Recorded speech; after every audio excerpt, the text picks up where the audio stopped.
L'intérêt en utilisant des matériaux de réemploi, c'est qu'on arrive à gommer ça, c'est-à-dire ces matériaux, ils sont toujours, ils sont immédiatement disponibles, donc on va pouvoir démarrer votre réparation de sinistre immédiatement. Bienvenue dans Oberkaï, le podcast qui te fait découvrir des solutions concrètes et éthiques pour améliorer ton habitat. Je m'appelle Caroline et à travers chaque épisode, je donne la parole à un acteur de l'habitat éthique. Comme toi, je me pose de nombreuses questions sur la rénovation et la construction de mon futur chez moi. Alors ensemble, partons à la recherche de solutions adaptées à chacun d'entre nous et cela commence dès maintenant. C'est un plaisir d'accueillir aujourd'hui Romain Garcini. Bonjour Romain. Bonjour Caroline. Alors toi, tu es cofondateur de StockPro, une start-up qui révolutionne l'industrie de la construction. Parti de ton expérience en tant qu'entrepreneur en maçonnerie, tu as identifié un problème majeur, le gaspillage de matériaux non utilisés sur les chantiers. Tu as créé un système ingénieux pour inciter tes équipes à l'époque à réutiliser ces matériaux, ce qui a donné naissance à l'idée de StockPro en 2018. Cette solution digitale développée avec ton cofondateur Stéphane apporte une véritable solution dans le secteur. Pour mieux comprendre StockPro, c'est une application mobile permettant de digitaliser les matériaux en scannant leur code barre. Cela permet aux entreprises de suivre en temps réel les mouvements de leur stock, anticipant ainsi les besoins pour les futurs chantiers. Cette digitalisation favorise deux formes de réemploi. D'une part, la réutilisation interne où les entreprises utilisent les matériaux déjà en stock pour leurs propres besoins. Et d'autre part, la possibilité de vendre ces matériaux à des tiers, professionnels ou particuliers, à préciser, lorsque le réemploi interne n'est pas envisageable. Est-ce que c'est tout bon déjà pour cette présentation de StockPro ? Je crois qu'on n'a jamais aussi bien présenté notre entreprise, donc je te félicite, c'est extrêmement bien résumé. Bon génial. Donc du coup, forcément, le sujet aujourd'hui, c'est le réemploi des matériaux dans le domaine de la construction, avec un accent particulier sur les questions d'assurance et de litige. On va aborder la sécurité des matériaux de réemploi en relation avec les assurances, ainsi que leur implication en cas de sinistre. Est-ce que tu es prêt à partir là-dessus, Romain ? Je suis complètement prêt, Caroline. Complètement prêt, c'est parfait. Bon écoute, déjà on va faire quand même notre petit jeu brise-glace. Tu m'as préparé 2 affirmations, une vérité, une fausse, pour commencer un peu cet épisode et se mettre directement dans le bain. Ok, je commence par celle que je souhaite, parce que toi tu dois deviner, c'est bien ça ? Alors tu peux me donner les deux et à moi de dire laquelle je pense vraie, laquelle je pense fausse. C'est parti. Alors première affirmation, les matériaux éligibles au réemploi ont une TVA de 10% au lieu de 20% pour les produits issus du circuit classique. Ok. Ma deuxième affirmation, si on utilisait 100% des matériaux produits par l'industrie du BTP, on diminuerait instantanément la production de déchets de 7%. Il y a un peu de chiffres, je suis désolé, mais je trouvais que c'était important pour ces affirmations. C'est malin de m'avoir sur les chiffres, c'est malin. Alors, je crois que ce sera la première qui va être vraie au niveau de la TVA. Est-ce que c'est ça ? Eh bien, ce n'est pas ça. Voilà, la TVA sur les matériaux de réemploi est de 20%. Et je suis content que tu fasses cette réponse parce que ça me permet de... Moi, c'est un de mes nombreux combats. Je milite pour une TVA plus incitative sur les matériaux issus du réemploi. Ça permettrait vraiment d'inciter encore plus les gens à adopter ce type de consommation. Donc, malheureusement, pour l'instant, la TVA est toujours la même que sur les produits issus du circuit classique. Okay. Bon, du coup, tu as trouvé que... tellement fort que la TVA soit plus basse. Voilà. Du coup, tu as trouvé l'autre affirmation, alors. Donc, du coup, effectivement, c'est l'autre. Donc, tu as réussi à m'avoir, bravo. Est-ce que tu peux nous expliquer un petit peu ces 2 phrases ? Donc, du coup, sur la TVA, tu nous l'as expliqué, mais sur la deuxième ? Alors, la deuxième phrase, en fait, c'est vraiment la genèse de notre projet ou le cœur de la mission. C'est-à-dire que le constat que j'avais fait, que tu as très bien expliqué, des matériaux gaspillés sur les chantiers, que j'ai constaté quand j'étais entrepreneur, à grande échelle, quand on a voulu s'attaquer à ce projet avec Stéphane, à grande échelle, on a essayé de mesurer ce que le gaspillage représentait dans l'industrie du BTP. Et c'est là où on a vraiment pris conscience des énormes chiffres sur le gaspillage. Donc le gaspillage en France, c'est 5 milliards d'euros. Le gaspillage de matériaux neufs, 5 milliards d'euros par an. Et c'est ce qui représente 7% de la production de déchets du BTP. Donc, on présente toujours ces 2 chiffres et après on dit, en fait, ça veut dire que si on utilisait 100% de ce que l'industrie produit, ben, mécaniquement, rien qu'en changeant notre usage en fait, mécaniquement, on diminuerait la production de 7% de déchets. Et il faut savoir quand l'État a fixé comme orientation qu'en 2030, on baisse la production de déchets de BTP de 5%. Ce qui veut dire que, en fait, on a tout de suite la possibilité de le faire, rien qu'en modifiant un peu nos usages et en utilisant 100% de ce qui est produit. C'est pour ça que j'ai choisi cette phrase, parce que je trouve qu'elle pose vraiment bien le débat. Carrément, elle est assez parlante. Trop bien, trop bien. Merci pour cette mise en abîme sur le sujet. J'aimerais bien quand même qu'on revienne aux bases pour qu'on ait vraiment tout au clair pour les auditeurs. Est-ce que tu peux nous expliquer ce que c'est un matériau de réemploi, comment ils peuvent être utilisés dans la construction, peut-être la différence entre réemploi, recyclage et réutilisation? Peut-être ça mettra un peu la base là-dessus. Bien sûr, je pense que c'est un très bon point de départ parce que il y a dans le réemploi finalement ça renferme beaucoup de notions diverses et variées. Nous, quand on en a parlé dès le départ, on est sur le sujet du réemploi de matériaux neufs, mais bien évidemment le réemploi, ce n'est pas que le matériau neuf. D'ailleurs, parfois il y en a beaucoup qui nous disent que ce n'est pas du réemploi. Donc si on repart de la définition, le réemploi, c'est donner un autre usage. Enfin, ça peut être de donner un autre usage à un matériau. Donc, on peut utiliser par exemple des bouteilles plastiques, et puis le réemploi de ces bouteilles plastiques, ça peut devenir du sac. Donc ça, c'est une forme de réemploi où on a transformé le matériau. Le réemploi, ça peut être un matériau qui a été réparé ou reconditionné, c'est-à-dire qu'il avait son usage n'a pas changé, sauf il arrive en fin d'une première vie et on a changé une partie de ses composants. Ça peut être ça va de 0, enfin de 5 à 20-25%, et on remet ce matériau dans le circuit. Ça, c'est du matériau reconditionné. Le réemploi, ça peut être du réemploi de seconde main. Donc, c'est un matériau qui a eu une première vie, puis qui en a une seconde, sans nécessairement qu'on opère sur ce matériau un changement. C'est plus un deuxième usage un peu différent, un peu détourné de son usage premier. Et puis le réemploi, ça peut être des matériaux neufs, donc des matériaux qui n'ont pas eu une première vie en fait. C'est toute la complexité et parfois ça demande beaucoup de pédagogie. Imagine que tu as un matériau neuf que tu trouves dans une benne, dans une poubelle, c'est un déchet parce que il allait partir vers la déchetterie. Si tu le sors de la poubelle ou de la benne, ça devient un matériau neuf parce que il a pas eu de première vie. C'est tout ce flou nous sur lequel on travaille et on se bat activement parce qu'on considère que quand on a sorti ce matériau de la benne et qu'on lui donne une seconde première vie, c'est une opération de réemploi. Voilà un peu toutes les formes que tu peux avoir de réemploi. Ouais. Il y a une réutilisation finalement. Et que c'était destiné à la benne, quoi.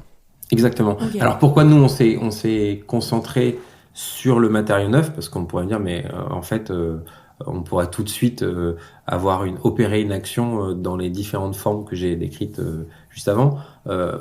Moi je viens, comme tu l'as dit, je viens du monde du BTP, j'étais entrepreneur et aujourd'hui faire modifier les comportements, enfin inciter à la modification des comportements en commençant par des matériaux de seconde main, c'est très compliqué parce que il y a beaucoup de freins, beaucoup de difficultés pour les entrepreneurs, notamment au niveau de l'intégrité des matériaux, de la garantie et bien évidemment des assurances. On va en parler après.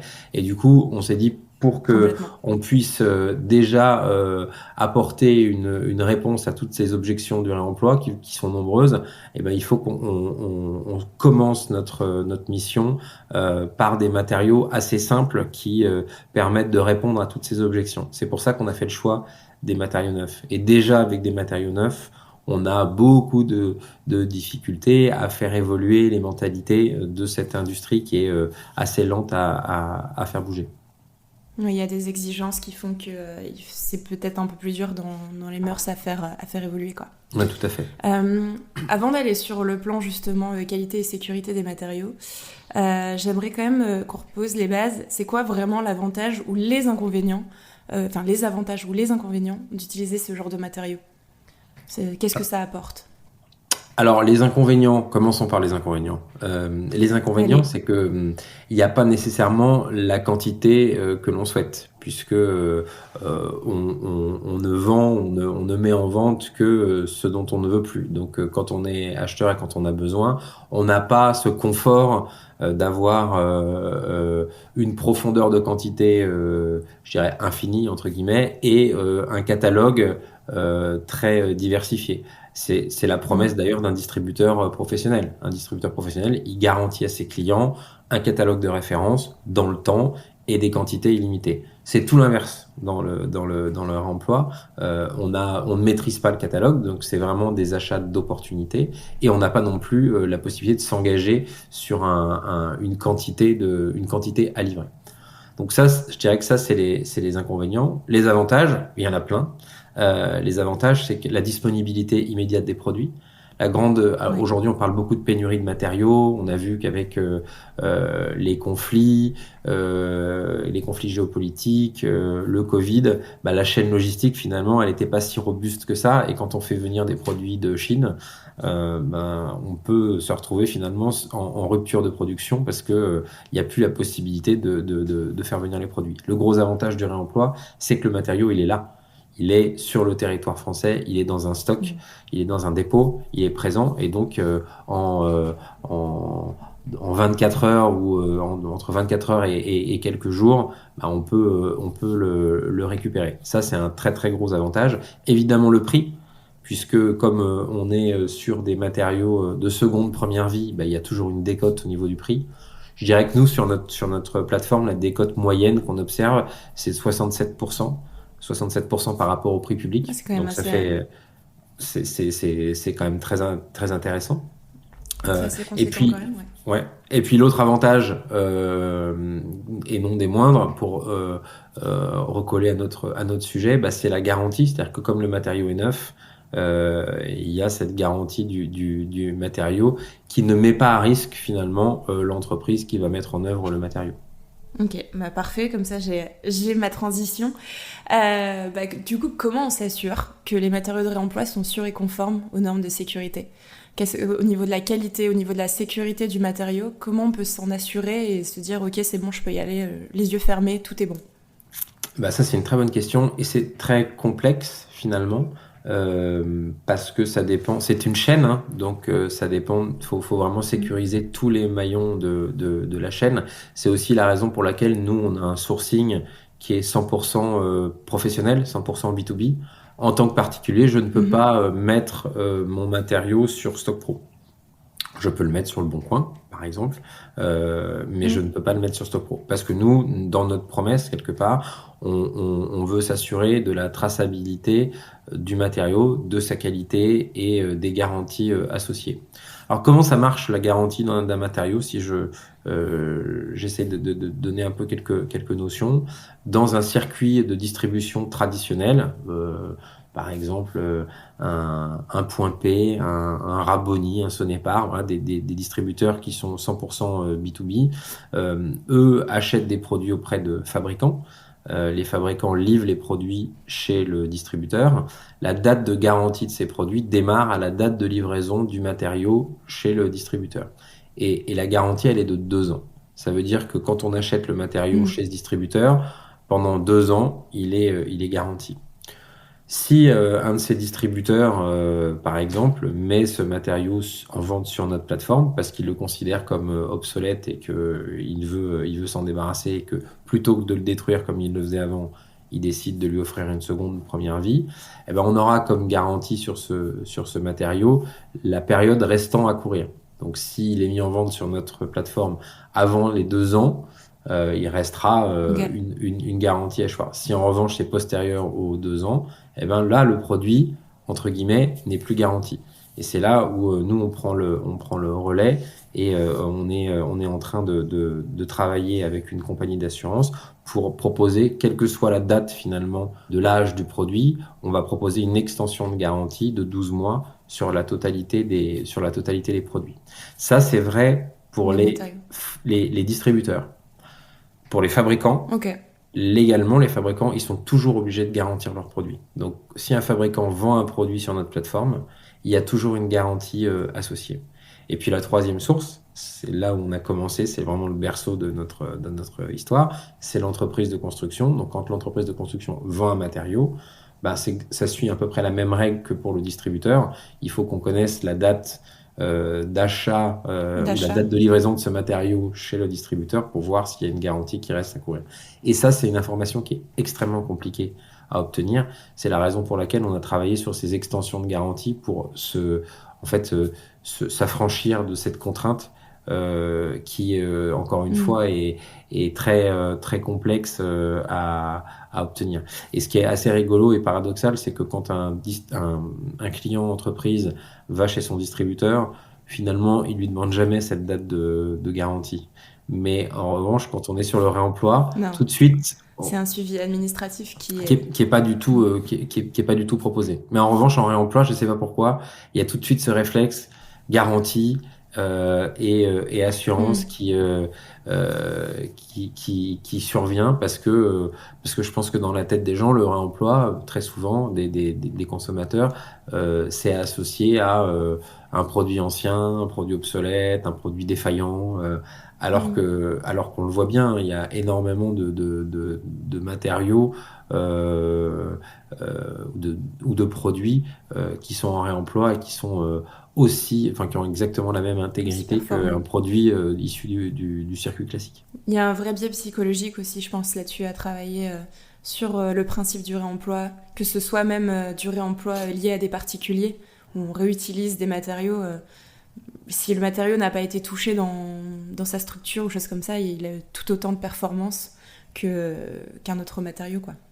Oui, complètement. Je pense que le réemploi tel qu'on le considérait il y a encore 15 ans, il y avait un petit côté un peu péjoratif sur le réemploi. Et là, Mm. aujourd'hui, le réemploi, je trouve il a changé de dimension et on revient à des usages un peu différents, des pratiques différentes.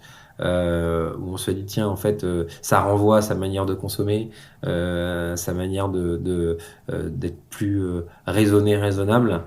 Et du coup, il y a une dimension qui va au-delà du produit en lui-même, quoi. C'est plus un comportement, je dirais, maintenant, le réemploi. Donc, il a beaucoup plus de vertus qu'il pouvait en avoir dans sa définition qui a une quinzaine d'années.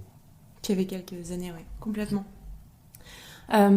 Du coup, c'est assez intéressant. Est-ce qu'il y a d'autres biais pour garantir la sécurité et la qualité des matériaux de réemploi que la date de garantie?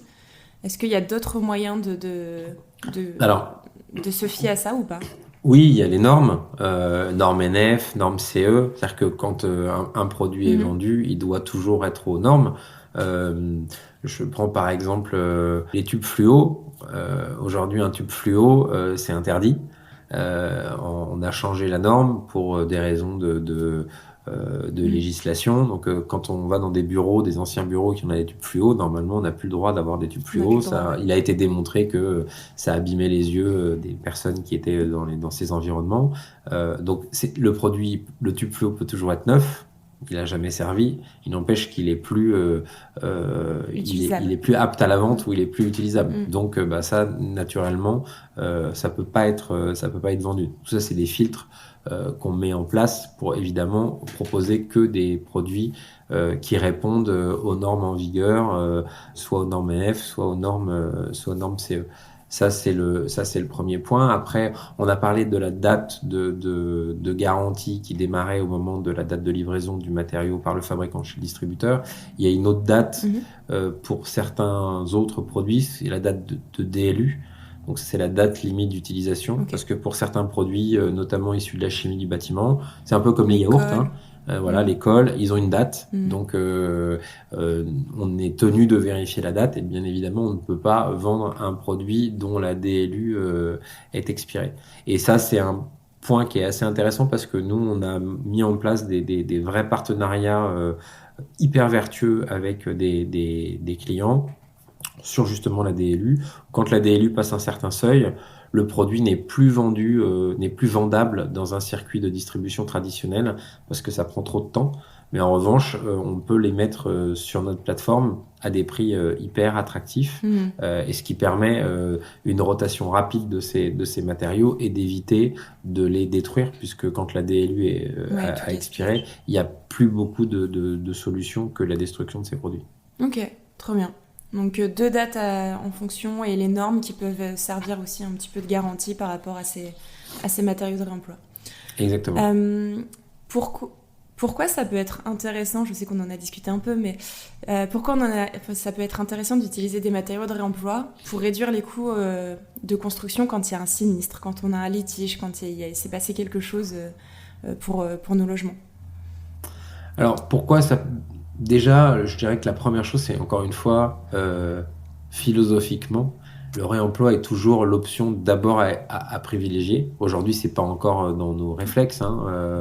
On est Dans tous les encore mœurs, très ouais. consommateur irraisonné. Et bien sûr, il y en a qui ne le sont pas, mais on n'a pas du tout encore ce réflexe de commencer par étudier une option en réemploi plutôt qu'une option circuit classique. Pourquoi ça se prête bien, le réemploi, au sinistre et à la réparation de sinistres? Parce que généralement, c'est des petites surfaces, des petites quantités. Et comme je te l'ai dit au début de notre échange, généralement dans le réemploi, on n'a pas des énormes quantités. Donc autant on ne pourra jamais faire ou rarement faire un chantier neuf avec des matériaux de réemploi parce que pas assez de quantité, autant sur une réparation de sinistre, ça s'y prête parce que en général, c'est des petits espaces et c'est des petits sinistres. Parce que, je reviens là-dessus, c'est un point hyper important, il y a une disponibilité des produits immédiate. Quand on est dans un processus de gestion de sinistre, généralement, c'est pas là où on se sent le mieux, c'est pas là où il y a la meilleure énergie, c'est pas là où il y a les meilleures relations entre Non, les assureurs et le souscripteur, parce que on est tendu, on a envie que son sinistre soit réparé, tout ça prend aille du vite. temps, ça aille vite, il y a les experts qui Mm. doivent passer, etc. Donc quand on dit bah c'est bon, on se met d'accord sur une somme, mais que en fait finalement vous pourrez l'entreprise pourra intervenir que dans 4 ou 5 mois parce que il y a un temps de livraison des matériaux qui est incompressible. Bon, ça renforce un peu la rancœur et la difficulté relationnelle. L'intérêt en utilisant des matériaux de réemploi, bah, c'est qu'on arrive à gommer ça et se dire, bah, ces Mm. matériaux, ils sont toujours, ils sont immédiatement disponibles, donc on va pouvoir démarrer votre réparation de sinistre immédiatement. Le deuxième gros avantage, au-delà du prix, parce que finalement il y a une prise en charge, donc pour quelqu'un qui subit un dommage, je dirais que l'argument prix est pas nécessairement Le premier point le premier point, d'attention, ouais. exactement. Mm. Mais en revanche, on peut lui dire, bah voilà, avec un matériau de réemploi, on peut upgrader la qualité du matériau. Si je prends l'exemple du carrelage, bah, par exemple, au lieu d'avoir un carrelage un peu simple, grès et rame à 25 euros du mètre carré, et ben sans supplément de prix, on peut avoir un carrelage beaucoup plus qualitatif à 75, 80, 90 euros le mètre carré parce que justement il est issu du réemploi. Donc ça permet Mm. à celui qui subit au souscripteur qui subit un dommage, bah, de pouvoir upgrader quelque part la qualité de ces matériaux. Et ça, c'est un avantage qu'on peut lui offrir. Et dernier avantage, je disais que le prix, c'était pas nécessairement une motivation. Oui, au moment du sinistre, non, au moment de la signature du contrat. Parce que l'idée, c'est qu'au moment de la signature du contrat, on dise au souscripteur, bon, en cas de sinistre, si vous acceptez qu'on puisse vous proposer des matériaux de réemploi ou utiliser des matériaux de réemploi pour réparer votre sinistre, de toute façon, c'est une compagnie d'assurance, donc le matériau va être garanti. Il n'y a pas de possible vice Mm. caché en utilisant des matériaux de réemploi. Et bien à ce moment-là, on vous octroie une baisse de la franchise ou une baisse de la prime d'assurance parce que vous acceptez cette option. Et du coup, je dirais que le boni ou le goodwill sur le prix, il en bénéficie à la signature du contrat. Ok. Ok. Dans les sinistres, il y a je dirais que les trois typologies majeures de sinistres. Ça Oui, vient pas j'allais de te moi, demander. hein, ça vient des compagnies d'assurance. C'est l'étanchéité, le carrelage et la menuiserie. Voilà. Ça, c'est les Ok. 80%. C'est les trois grands cas d'usage. Exactement. Voilà. Ouais. Donc, c'est les grandes familles de sinistres. Donc, tu vois que nous, Mm. euh, dans tout ce qu'on propose comme produit, on a des produits qui peuvent répondre. Alors, pas toujours, évidemment. Hein, c'est là encore une fois le Mm. côté aléatoire, le caractère aléatoire du réemploi, mais qui peuvent répondre à ces trois catégories parce que voilà, on a de l'étanchéité, on a du carrelage et du sol, et on a également des menuiseries.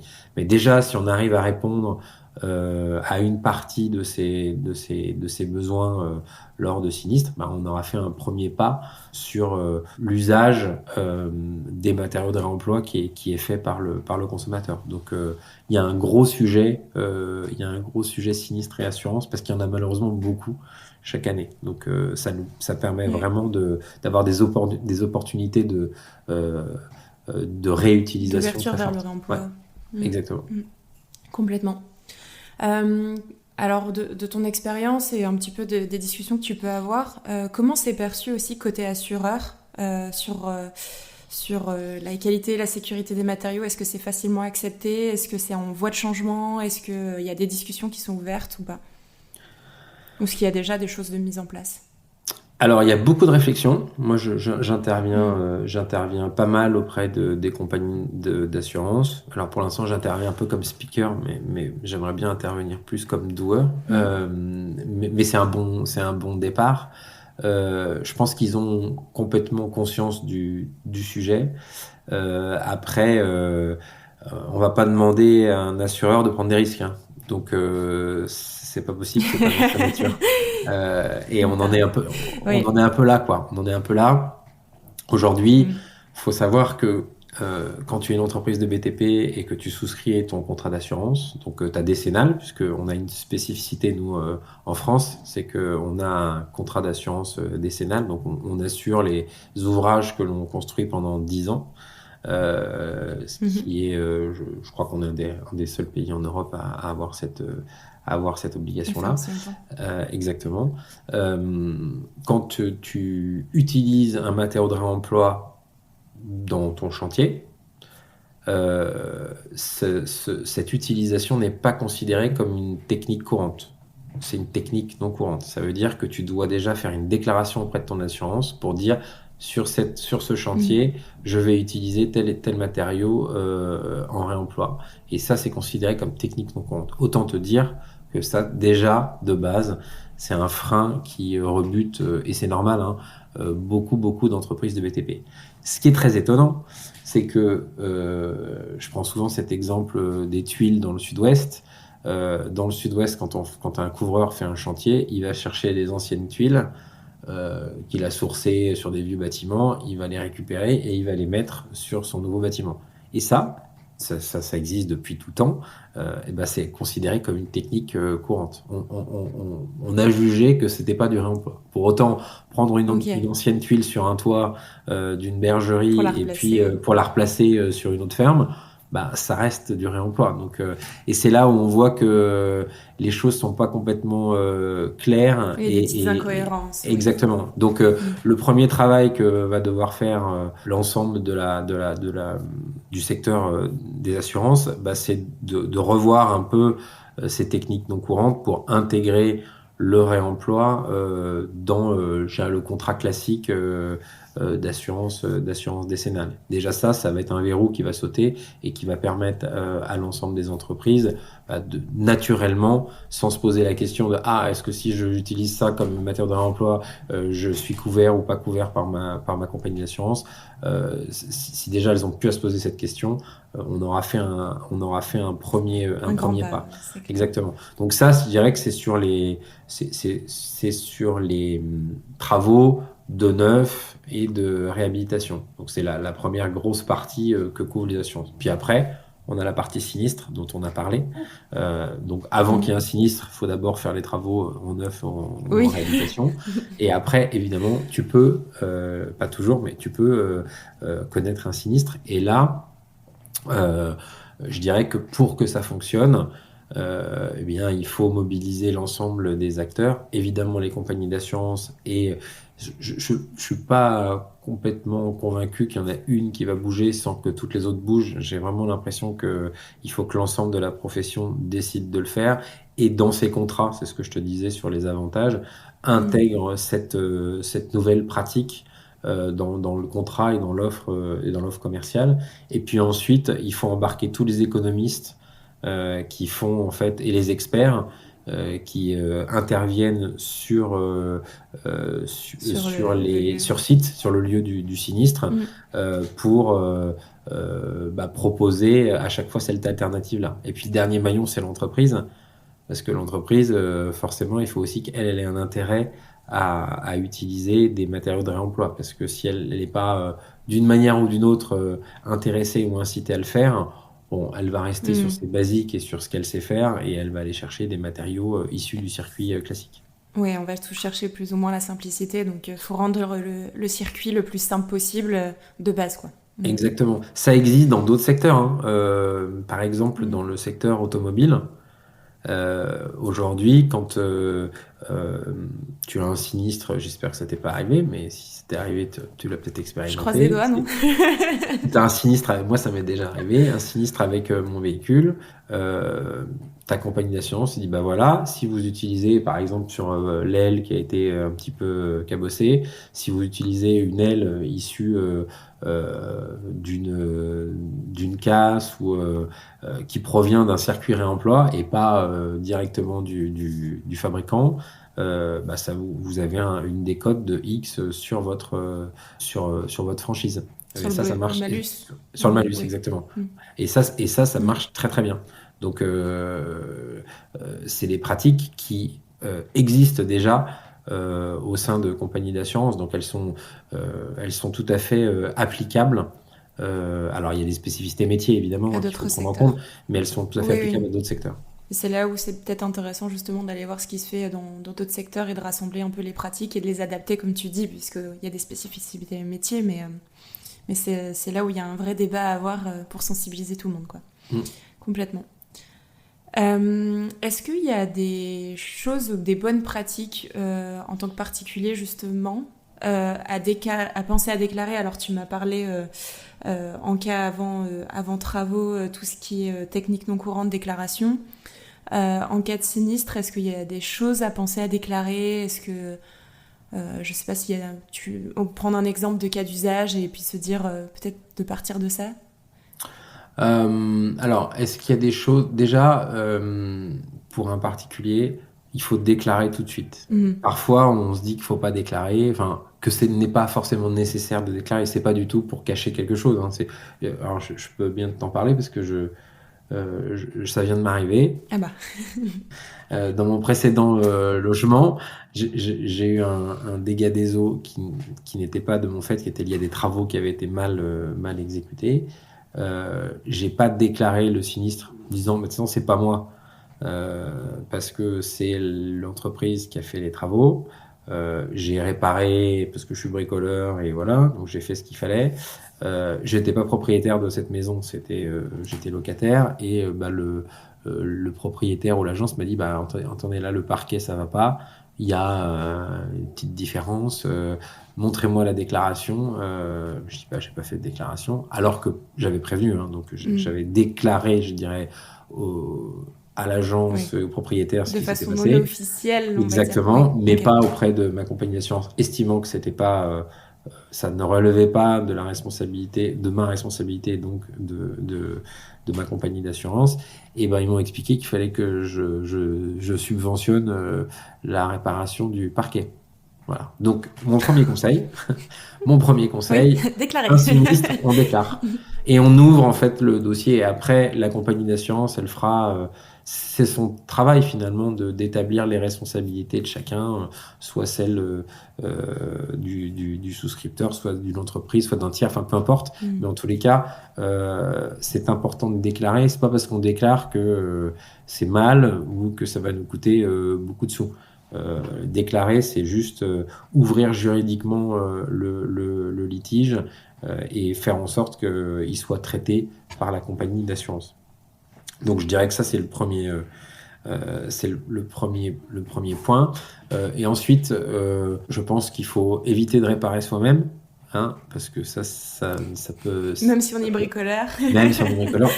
En fait, il faut faire exactement l'inverse de tout ce que j'ai fait, parce que ça peut aggraver, ça peut provoquer d'autres sinistres. Voilà, il faut faire intervenir des sachants, des professionnels du secteur, hein, et eux sauront identifier réellement les causes du sinistre et du coup apporter les bonnes réponses. Voilà.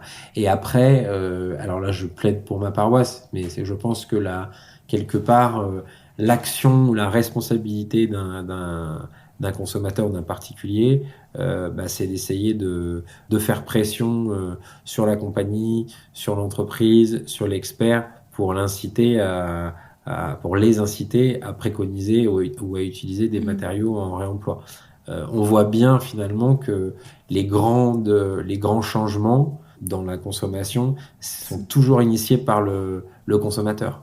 Quand on voit que un Yuka, le consommateur s'est emparé de Yuka et ça a Ouais. pris une telle ampleur qu'ils ont réussi à faire changer des recettes de certains produits de l'agroalimentaire parce que ils étaient trop salés, trop sucrés, trop de matière grasse, ça montre que le consommateur, quand il s'empare d'un sujet en masse, il a ce poids, ce levier pour faire changer les choses. Donc, si chaque particulier souscripteur d'un contrat d'assurance à chaque fois préconise et fait pression pour exiger des matériaux de réemploi dans la réparation de son sinistre, je pense que très rapidement, l'industrie de l'assurance va modifier ses pratiques.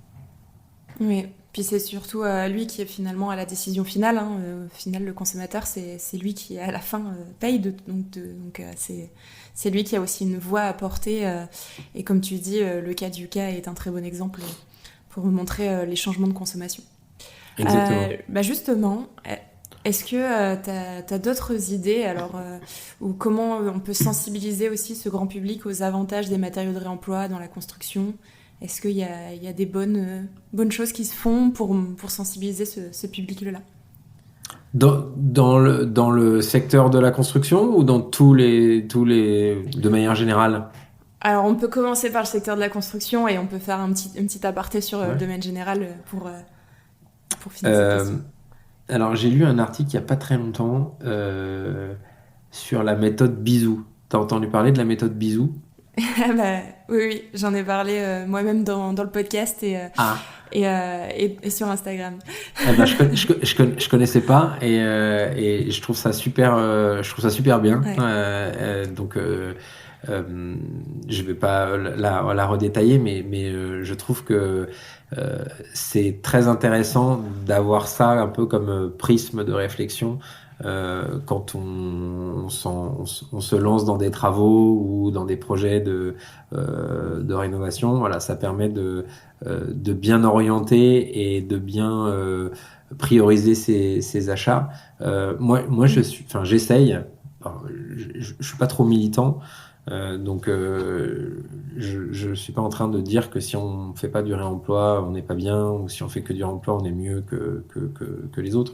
Ce que je pense, c'est que il faut définir ça comme une manière de penser et une alternative qui est présente dans le secteur. Enfin, quand on fait un projet de construction, de réhabilitation, quelle que soit l'échelle, hein, une petite salle de bain, une petite toilette, une petite cuisine, on n'est pas obligé de faire une surélévation d'un étage pour que ça soit considéré comme des travaux. Les travaux, ça peut commencer, encore une fois, à une toute petite échelle.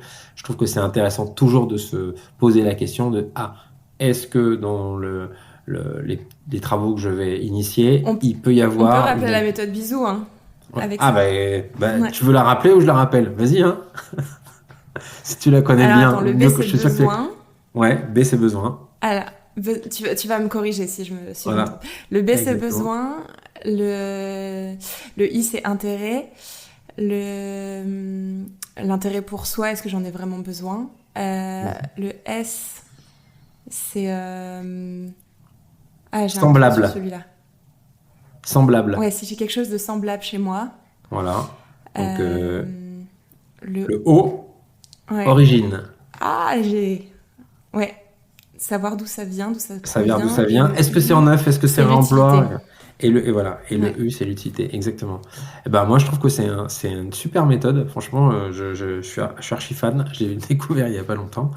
Et ben, je me dis que voilà, pour les travaux qu'on initie, se rappeler cette méthode-là, et dans le haut de origine, il y a justement, est-ce que je peux euh, euh, utiliser un matériau en réemploi, par exemple, plutôt que d'aller acheter du neuf. Mais avant ça, est-ce que j'ai pas ce matériau dans ma cave ou dans mon garage? C'est pour la partie semblable, parce que dans le bricolage, tout bricoleur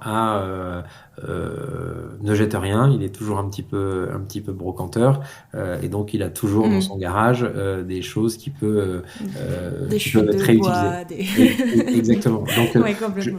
je dirais que c'est très important d'avoir encore une fois, cet état d'esprit en se disant, OK, je me lance dans quelque chose, ben, je vais appliquer cette méthode bisou pour voir si tout ce que je m'apprête à acheter finalement est indispensable, parce que peut-être qu'il y a une partie qui peut l'être, mais pas le reste. Et encore une fois, je pense qu'il faut pas du tout opposer réemploi et achat du circuit classique, hein. Moi, je suis pas du tout en train de prôner ça.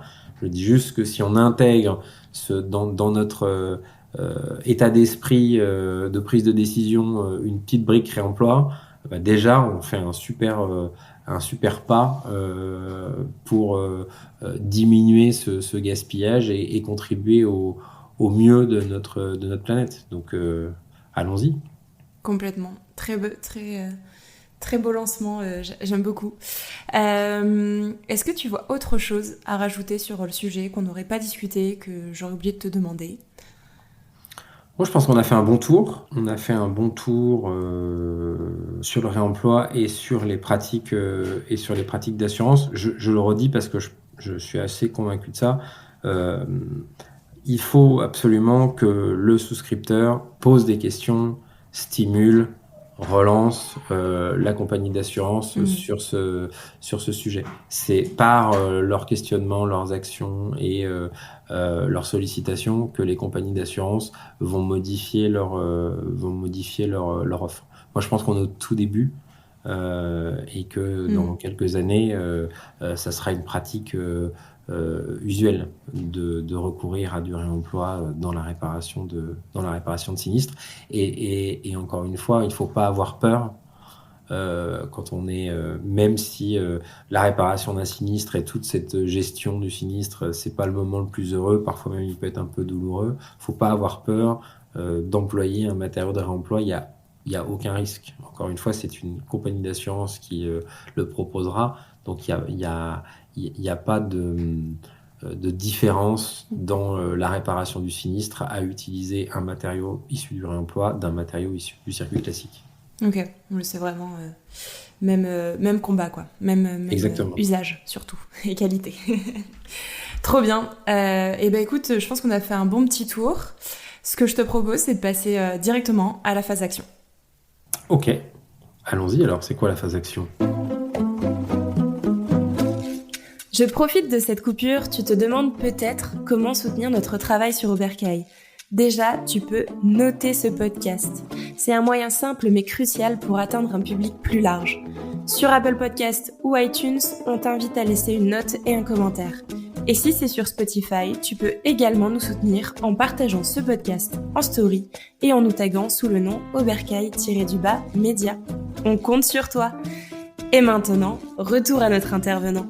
Concrètement, comment ça se passe pour son bercail ? Nos auditeurs, ils ont eu un sinistre. On vient de passer là 2 grosses tempêtes en France d'ailleurs. Qu'est-ce que tu leur conseilles ? Une première question à se poser, une première démarche à faire, quelque chose d'hyper concret. Alors moi je dirais que la première chose à faire quand on subit un sinistre comme ça, c'est la mise en sécurité du sinistre. C'est-à-dire que là par exemple en Bretagne il y a eu une énorme tempête comme tu disais. Je crois qu'il y a eu beaucoup de toits qui ont été un peu mis à mal, certains même arrachés. Donc la première chose, c'est qu'il faut mettre en sécurité le sinistre, parce que si on ne met pas en sécurité le sinistre va s'aggraver. Si on ne protège pas rapidement sa toiture, bah là c'est un dégât des eaux garanti à tous les étages de la maison. Donc la première chose, c'est de mettre en sécurité le sinistre. Évidemment, on peut pas toujours le faire soi-même, hein, donc je le redis, il y a des professionnels dont c'est le métier, donc c'est tout de suite solliciter un professionnel pour pouvoir mettre en sécurité le sinistre. Et je dirais que ça, c'est la priorité des priorités avant même de faire des démarches auprès de sa compagnie d'assurance. D'abord, on sécurise le sinistre, c'est le point clé. Tout assureur te dira ça, c'est vraiment la règle numéro un. Une fois que le sinistre est sécurisé, donc ça veut dire qu'il ne va pas empirer, on peut démarrer la gestion du règlement du sinistre. Donc évidemment, normalement, on a une assurance habitation. Je dis bien normalement, mais je répète, c'est très très important. J'aurais peut-être dû commencer par ça. C'est très important de souscrire une assurance habitation parce que si on n'en a pas là, ça peut vraiment devenir problématique. Pour les locataires, c'est obligatoire. Pour les propriétaires aussi, mais il se peut que certains ne souscrivent pas, mais voilà. Omettent. Je le redis, c'est hyper important d'avoir une assurance. Et une fois que le sinistre est donc mis en sécurité, voilà, c'est appeler sa compagnie d'assurance pour démarrer le traitement du règlement du sinistre. En général, il y a un expert qui va venir sur place et qui va commencer à évaluer les dégâts et surtout ce qu'il va falloir refaire pour remettre la maison à l'état d'usage identique. Après, en fonction des contrats, ça peut être remise en état neuf, remis en usage identique. Bon, ça dépend. Mais là encore, faut faire confiance aux experts et à la compagnie d'assurance pour le règlement du sinistre. Si on a un doute, il y a des médiateurs, il y a des organismes qui sont là pour accompagner le lésé. Généralement, c'est comme ça qu'on l'appelle. Dans le traitement de son sinistre. Mais moi, je dirais que la plupart du temps, ça se règle bien. J'ai eu accès à quelques stats des compagnies d'assurance justement sur ce sujet. Et ce que j'ai découvert, j'étais hyper étonné. Il y a 30% des sinistres qui sont payés aux souscripteurs, mais dont les travaux ne sont pas réalisés en fait. Réalisés. Ouais. Donc les gens prennent le dédommagement, la prise en charge, exactement. Donc voilà, c'est intéressant parce que ça montre aussi que tout n'est pas forcément blanc-noir quoi. Dans la gestion des sinistres. Mais je le redis, première chose, on met en sécurité. Ça, c'est vraiment la clé. Je vais aller un tout petit peu plus loin du coup dans la question. Et si donc moi il m'est arrivé un sinistre, pareil, j'ai ma toiture qui s'est envolée, j'en sais rien. Enfin bref, il s'est passé quelque chose. Je veux utiliser absolument des matériaux de réemploi. Donc j'ai déclaré, il y a des experts qui sont passés. Est-ce que je dois avertir les experts en disant écoutez, moi ce sera forcément en réemploi, ou est-ce que j'ai pas le choix et ce sera suivi Est-ce que tu sais? Alors, il y a ce que j'aimerais, ce que je souhaiterais, et puis il y a la réalité. Aujourd'hui, comme je te l'ai dit, on est engagé dans un processus de transformation, mais il n'y a aucune obligation. Donc, l'ensemble des acteurs de la chaîne de la réparation, la gestion du sinistre, l'assureur, l'économiste, l'expert, l'entreprise, donc c'est en général les 4 qui vont intervenir pour te remettre un toit sur la tête. Eux, ils sont pas nécessairement tenus par l'obligation d'utiliser des matériaux de réemploi. Toi, le lésé, tu vas dire, moi, je veux un toit. Bien évidemment, tu vas pouvoir dire, parce que tu as des convictions fortes, je veux en priorité que que mes matériaux, enfin, que les ouais. matériaux soient faits en matériaux issus du réemploi. Bon, l'entreprise, elle peut te dire, bah moi, vous savez, Madame Caroline, moi, j'ai pas trouvé de matériaux issus du réemploi, donc soit j'ai ça, c'est neuf, soit on répare pas votre toit. Et là, tu vas te retrouver dans une situation pas forcément évidente, où, comme très souvent, parce qu'on est tous comme ça, bah, entre nos convictions et le principe de réalité, il y a un moment, il faut choisir, et tu choisiras le principe de réalité, et c'est normal. Et parce qu'il n'y a pas d'obligation. Si on arrive justement à mettre des obligations dans ce parcours de réparation suite à sinistre, là, effectivement, il y aura plus de débat, et les différentes parties prenantes seront tenues d'aller sourcer, identifier et mettre en œuvre des produits issus du réemploi. Aujourd'hui, c'est pas le cas, donc ça ne peut reposer que sur la motivation, la bonne intelligence, la conviction des parties prenantes, mais pas sur une obligation.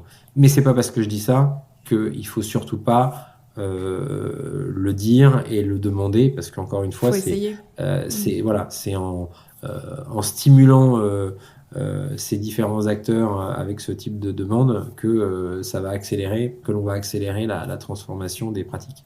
Donc le mot de la fin, c'est allez-y, demandez quand même. Mais bien sûr, et toujours. Et puis au moins, il y aura une sensibilisation, quoi. Si on ne demande pas, on n'a pas. Donc bien sûr, il faut demander. Tout à fait. Exactement, ça commence par ça. Question plus personnelle. Dans ta vision, dans le meilleur des mondes, c'est quoi pour toi ton bercail idéal ? Alors, mon bercail idéal, pour moi, ça serait un chalet perdu au milieu de la montagne. Un chalet qui est passif en énergie. Donc, il s'autosuffit. Ça serait de fonctionner dans mon quotidien que en circuit court avec les producteurs locaux. Ça serait rénover ce chalet avec des matériaux issus du réemploi. Ça serait avoir toute ma collection de BD pour pouvoir lire mes BD au coin du feu, mais avec une connexion internet. Oui, faut quand même tout couper. Exactement. Okay. Ça serait ça mon bercail idéal. Si tu avais un mot du coup pour le définir, ce serait quoi ? Juste un. Gazouiller. J'adore ce mot. J'adore ce mot. J'adore l'idée des oiseaux qui chantent autour de moi quand je suis perdu dans la montagne. Ok, très bien. Ce sera une première pour ce mot, donc trop bien. Est-ce que tu as des sources, des newsletters, des chaînes, des livres, des personnes à suivre pour se renseigner sur le sujet du réemploi, des assurances, de tout ce qu'on vient de discuter ?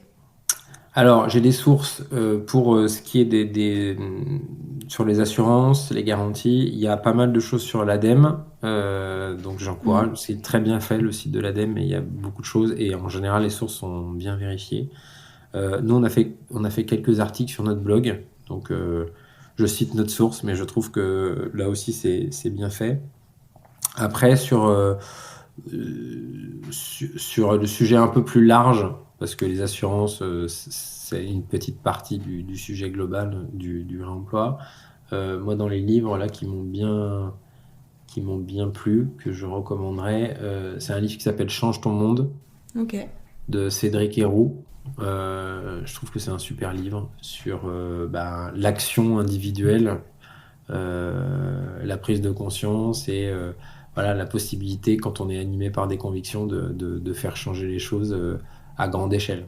Et c'est ce qu'il a fait avec l'accueil de migrants dans la vallée de la Roya, dans le pays niçois. C'est un super livre, très, très humble, et je trouve que ça illustre bien, encore une fois, la possibilité d'avoir des vraies actions individuelles qui peuvent produire des grands effets. Donc je recommande ce livre.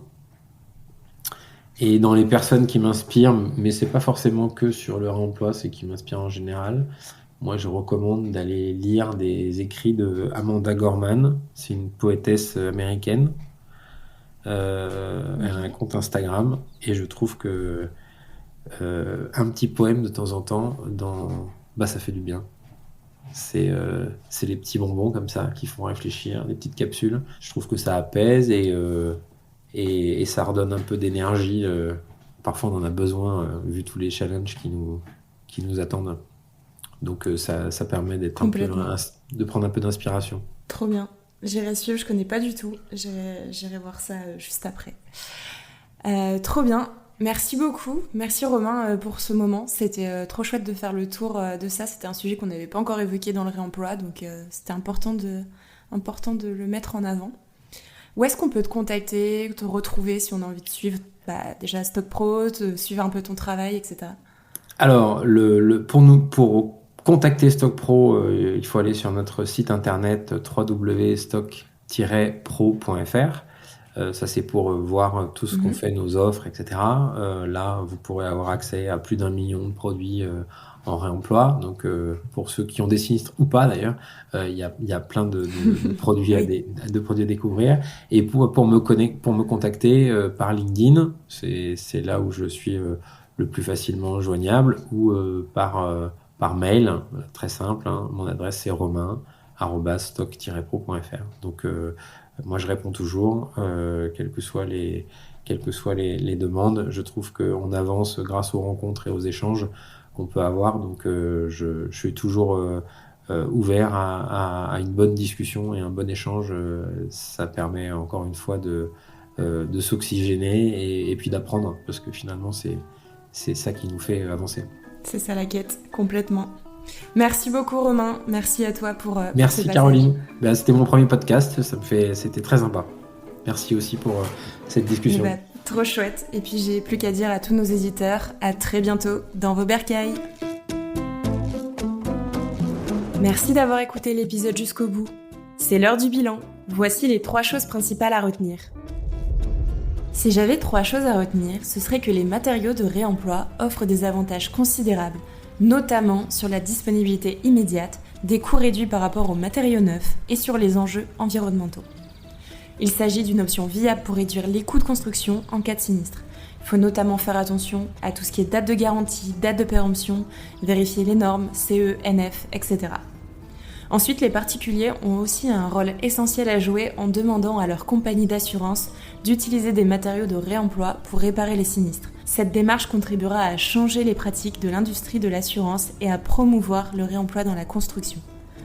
Enfin, on l'avait déjà évoqué dans la décoration responsable avec Coralie, mais l'approche bisou, besoin, intérêt, semblable, origine et utilité peut guider les particuliers dans l'utilisation de matériaux de réemploi pour leurs projets de rénovation.